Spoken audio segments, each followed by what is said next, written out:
You already decided to go to sleep. The light is off. The phone is face down on the nightstand. You told yourself, out loud or close enough, that you were done for the night. And then, without quite deciding to, you picked it up again. Just to check, just one more look, just to see if anything had happened in the 11 minutes since you last looked. Nothing had, but you checked anyway.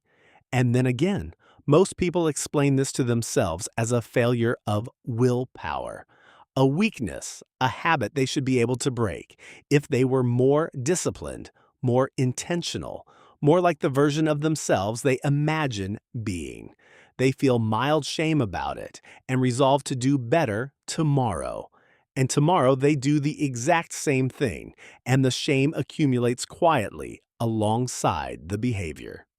The willpower explanation is wrong. What happens to you at night with your phone has nothing to do with discipline. It is the activation of one of the oldest social survival systems.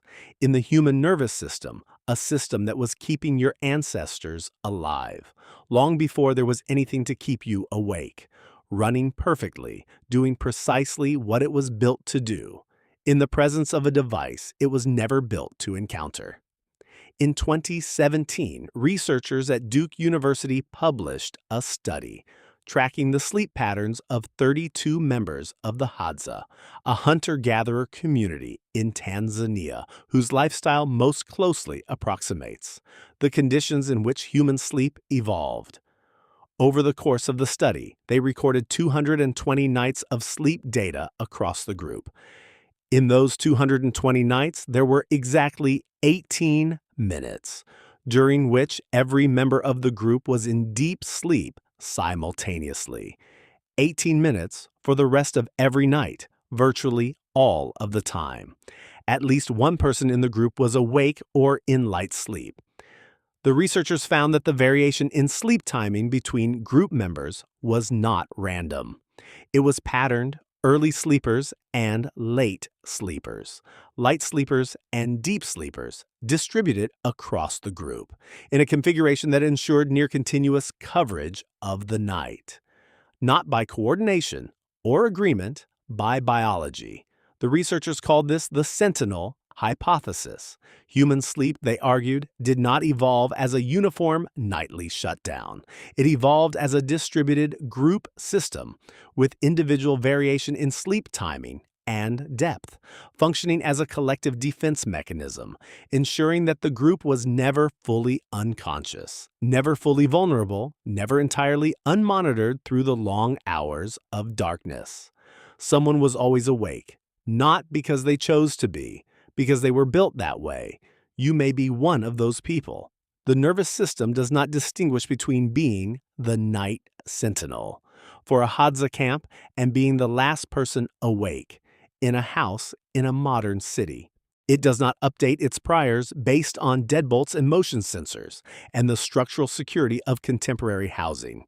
It runs the program it was given, and the program says, stay alert, monitor the group, track what is happening.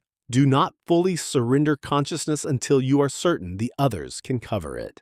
But the Hadza Sentinel wasn't just staying awake, he was listening, tracking, monitoring the sounds and movements and signals of the people around him. Who was where? Who was moving? Whether the patterns of the night were familiar or wrong. Your phone is a social signal device. It carries information about what the people around you are doing, thinking, feeling, posting. It generates notifications, small, unpredictable bursts of social data arriving at irregular intervals, and the nervous system that was designed to monitor exactly this kind of information, the status, location, and activity of other group members, receives those signals and responds to them, the way it has always responded to social information at night, with attention. There is a second mechanism layered on top of the first, and it is harder to resist than the first. In behavioral science, it is called variable ratio reinforcement, the pattern of reward that produces the most persistent behavior in any organism studied. Not the certainty of reward, but the uncertainty. You do not know when the payoff is coming. And so you keep going because stopping before the reward arrives feels like leaving before the point. The social feed has no natural endpoint. Research tracking bedtime social media use found it raises the risk of sleep disruption by 62%, not because of screen light, but because the stream of unpredictable social signals does not resolve into a conclusion, the way the sounds of the camp would resolve into silence. The ancient monitoring system is trying to process information that never stops arriving. It cannot reach a verdict. It cannot stand down. The ancient system had an off switch. It was called mourning. The modern version doesn't have one. None of this means you are powerless, but the strategies that work are not strategies of willpower, of trying harder to resist something your nervous system classifies as a survival requirement. They are strategies of signal replacement. The monitoring system needs to reach a conclusion. It needs the equivalent of the camp going quiet, the fire burning down, the sounds of the night becoming familiar and unthreatening. Putting the phone in a different room is not a willpower strategy. It is a signal strategy, removing the social input device from the range of the monitoring system, so the system has nothing left to monitor and can begin its shutdown. Alarm clocks exist for exactly this reason. The phone is not a clock, it is a social environment. Keeping it next to your bed is keeping the campfire burning, the voices audible, the group activity live, and then wondering why the sentinel won't stand down. Across 220 nights, the Hadza sentinel kept watch so the group could sleep. He did not have a choice about it. His nervous system made the choice for him.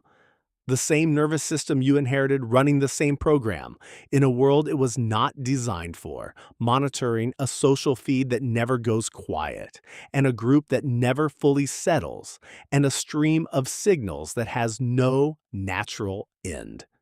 You are not weak, you are not addicted. You are a member of a social species whose nervous system was designed to monitor the group through the night. And someone gave that system a device that sends social signals at every hour of the night and never reaches the end of the feed. The ancient sentinel is still at his post. He just doesn't know the village is asleep.